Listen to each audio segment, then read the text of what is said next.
ኬራ በቤቲና በጽናት መሀል ላይ ሆኖ ምን ማድረግ እንዳለበት ግራ ተጋብቷል። በጣም ነው ያሳዘነኝ።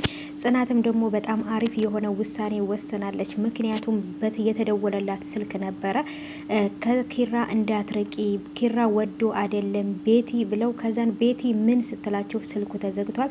ይሄ ማለት የቤት ሰራተኛዋ ናት በሰው አስደውላ ይህን ነገር እንዲነገራት ያደረገችው ማለት ነው። ምክንያቱም በመሀላቸው ያለውን ነገር ስታይ በጣም ነው ያሳዘነቻቸው ማለት ነው።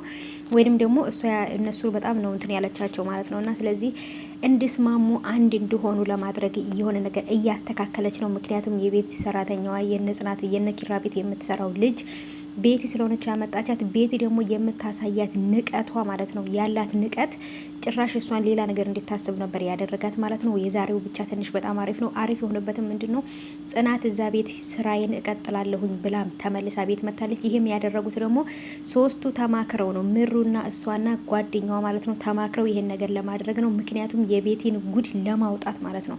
ሰላም ሰላም፣ ውድ የተከበራችሁ የቻናሌ ተከታታዮች እንዴት ናችሁ? ከኔ ሁሉ ሰላም ነው።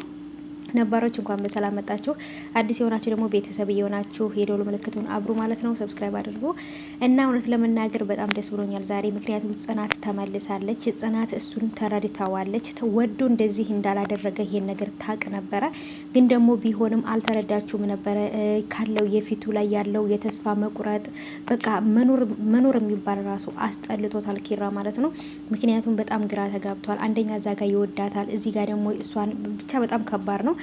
ቤቲ ደግሞ የቤት ሰራተኛዋን እያስጠነቀቀቻት ነበር ማለት ነው። በታማሚ ልጇ እያስፈራራች የምፈልገው እንድታረግላት ትፈልጋለች። ግን ደግሞ እዚህ ላይ ለመግደል ሁሉ ሙከራ አድርገባት እያስፈራራቻት ነበረ። ቤቲ ጭካኔዋ አሁንም እንደቀጠለ ነው።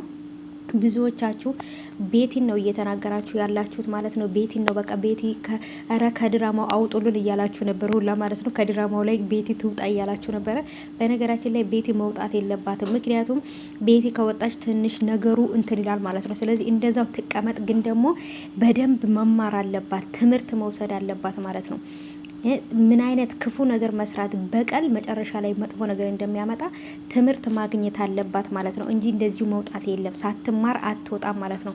ስለዚህ ድራማው ላይ መኖሯ ጥሩ ነው። ምክንያቱም በእነሱ ፍቅር አይታ እነሷም ደግሞ ተምራ በእነሱ ፍቅር እንድትቃጠል ነው የምፈልገው እኔ። ሰምታችኋል ማለት ነው። እና የቤት አጋዥቱም ደግሞ ሰክሮ ብዙ ነገር እየነገራት ነበር። እሷም ደግሞ በጣም ነበር ልቧ የተሰበረው። አዛኝ ናት እውነት ለመናገር የታማሚ ልጇን ለማኖር ራሷንም ደግሞ ህይወቷን ለማኖር ብላ ነው እንደዛ ነገር ውስጥ የገባችው እንጂ ክፉ ሰው አትመስለኝም ማለት ነው።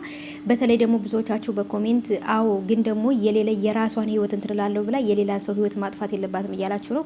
ትክክል ነው። እኔም ይሄንን ነው ምለው ማለት ነው። ብቻ ግን ምሩም ደግሞ ነግረዋለች።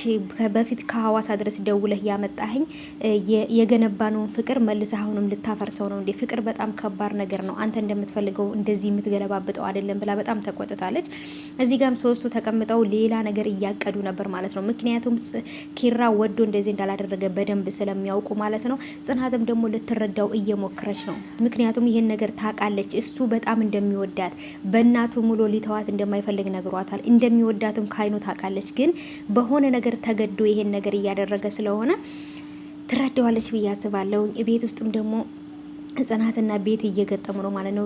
ቤቲም ስልክ እያወራች ሌላ ፍቅረኛ እያወራች እያስመሰለች ጽናት ስትመጣ እያስመሰለች ነበረ። ግን ደግሞ እውነት ለመናገር ይሄ በጣም የወረደች እንደሆነች ይሁንም ደግሞ ርካሽ እንደሆነች የሚያሳውቅ ነገር ነው። ግን አልተረዳቸውም። በእሷ ቤት አሁን ጽናትን እያናደደች መስሏት ነበረ። የኔ ፍቅር ቁርስ በልቻለሁ አንተስ በላ ሆይ እያለች ምናምን ወንድ የምታወራ ታስመስላለች። ግን እሷ ጽናት ግን መቼም እንደ ሰው አትቆጥራትም። ምክንያቱም ፍቅር ማለት እንደዚህ ሳይሆን ጽናትና ኪራ እንደሚሆኑት አይነት ነው። ፍቅር ለሚወዱ ሰው ደስታ መኖር ነው ብላታለች ማለት ነው። ትልቅ መልእክት አለው።